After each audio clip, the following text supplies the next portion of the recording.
The Minnesota Vikings lost a shocker at home in week 1 to the Tampa Bay Buccaneers as favorites, 20-17 against Baker Mayfield and company. And for their troubles, they get to go on a short week and face the defending NFC champions. It is Vikings and Eagles on Thursday night. Luke Braun from Locked On Vikings joins me now. And Luke, let's start with what went wrong for Minnesota in week 1. Turnovers. It's the simplest thing ever. Don't fumble, you win the game. They outgained the Buccaneers by a huge margin. They were down in the red zone twice, threw an interception once, fumbled once, had another strip sack happen in the first half. They could have gone into halftime 24-10 and the Bucs feeling like they're completely out of it. I mean, look, they gave up 20 points on defense and they turned the ball over 3 times on offense. The fix is simple. We don't have to think very hard. Yep. Protect the ball. You win the game. And actually, defensively, they only allowed 3.6 yards per play to Tampa Bay. They put up 5.9 yards per play on offense. If you just look at the underlying numbers, this should have been a butt kicking for the Vikings. So, okay, the sky's not falling. Yeah, and I think that's the vibe in the building is like they're looking at that going, look, we did a lot of things correctly. We don't have to make any giant wholesale changes. We're going to stay the course here. We just have to protect the ball, but things are going to come around.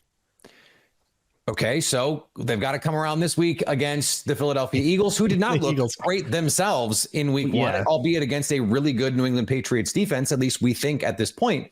So in this matchup, what can they do against Philly that they didn't do against Tampa Bay? Coverage wise, I think they can stay in middle of field close a little bit more behind their blitzes. That is something that the Patriots did that seemed to give the Eagles quite a bit of trouble. When they would blitz, they would go single high, cover 1, off man. And that's what the Vikings typically like to live in. For whatever reason, they had some game plan thing where against the Bucs, they like to back off into like cover 2 kind of things behind their blitzes. But that didn't work as well, especially down the stretch when they really struggled to get off the field and the Bucs started to eat clock. But I think they can steal a lot of the defensive stuff that Belichick did because the Vikings live in the same universe with the same lingo and the same toolkit that the Patriots have. I mean, it's Flores, right? He comes off of that tree. So I think they can just kind of copy paste a lot of that and say, okay, Eagles, did you figure out an answer? I'm wondering about balance on offense for Minnesota. 44 passes from Kirk Cousins, just 14 running back runs. Is that manageable? Is that a winning formula for this team moving forward? It certainly can be, but those 14 runs need to not be throwaway downs.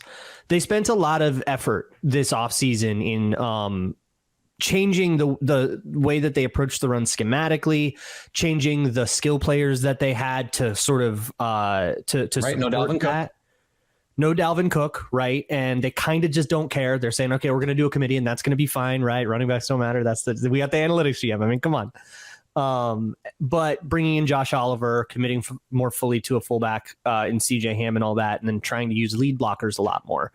But I think O'Connell's still O'Connell. He still wants to throw the ball. And we're not going to suddenly become the Dan Campbell Lions where we want to make our identity as a ground team, but you need some kind of run game. You need it to control the clock. You need it to control the pace of the game. You need it to set up play action in places. You need to be able to run the ball, and those can't be throwaway downs. So those 14 plays being bad still has an outsized impact. They got to figure that out. But from a volumes perspective, yeah, they could be 75-25 all year, and I think they'd probably be fine with that.